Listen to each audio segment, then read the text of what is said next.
గత ప్రభుత్వంలో ప్రస్తుతం కూడా ఆయన ఎమ్మెల్యే. పార్టీలు వేరంతే. వైఎస్ఆర్ కాంగ్రెస్ పార్టీలో ఎమ్మెల్యేగా గెలిచి గత సార్వత్రిక ఎన్నికలకి ముందు తెలుగుదేశం పార్టీలో చేరారు. కూటమి పొత్తులో భాగంగా టికెట్ దక్కించుకుని మళ్ళీ మైలవరం ఎమ్మెల్యేగా గెలిచి వసంత వెంకట కృష్ణప్రసాద్ తన సత్తా చాటారు. ఉమ్మడి కృష్ణా జిల్లాలో వైసీపీ వీడి టీడీపీలో చేరి గెలిచిన ఇద్దరు ఎమ్మెల్యేల్లో ఈయన కూడా ఒకరు. వైసీపీ నుంచి టీడీపీలో చేరిన వసంత కృష్ణప్రసాద్కి ప్రజలు ఎందుకు పట్టం కట్టారు? ఇంతకీ ఆయన చేసిన అభివృద్ధి ఏంటి? మరి ఇప్పుడు చేస్తున్న కొత్త డెవలప్మెంట్ ఎంత?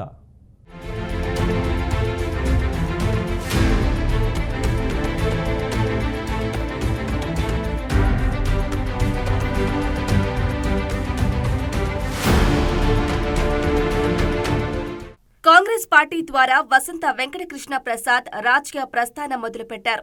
1999, 2004లో జరిగిన ఎన్నికల్లో కాంగ్రెస్ అభ్యర్థిగా నందిగామ నియోజకవర్గం నుండి పోటీ చేసి ఓడిపోయారు.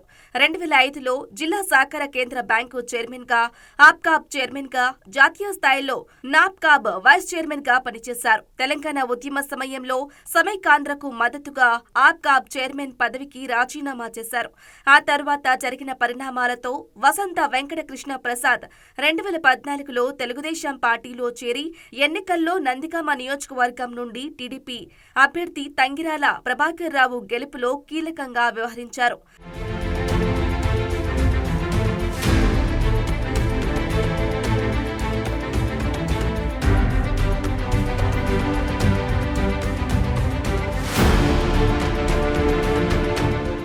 రెండు 2018లో వైఎస్ఆర్ కాంగ్రెస్ పార్టీలో చేరి పార్టీ నియోజకవర్గ సమన్వయకర్తగా పనిచేశారు.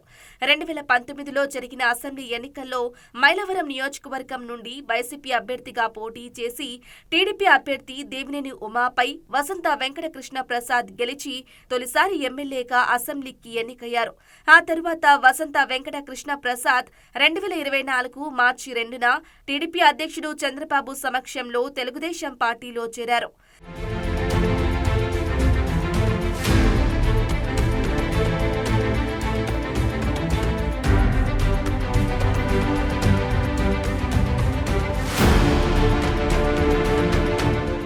గత ప్రభుత్వంలో సంక్షేమ పథకాలు అందరికీ అమలు అయ్యేలా కృషి చేశారు.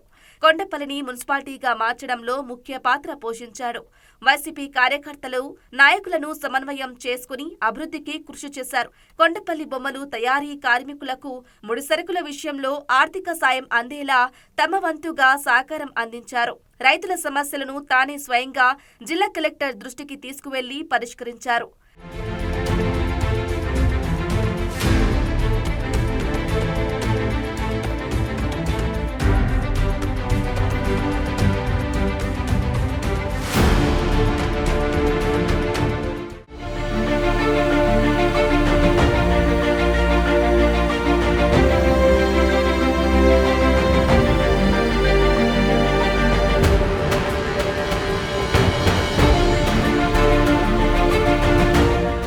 ఎప్పుడూ నియోజకవర్గంలోనే ఉంటూ ప్రజలకు అందుబాటులో ఉంటున్నారు. సాయం కోరి తన ఇంటికి వచ్చిన ప్రతి ఓటర్కి సాయం చేసేవారని స్థానికులు చెబుతున్నారు.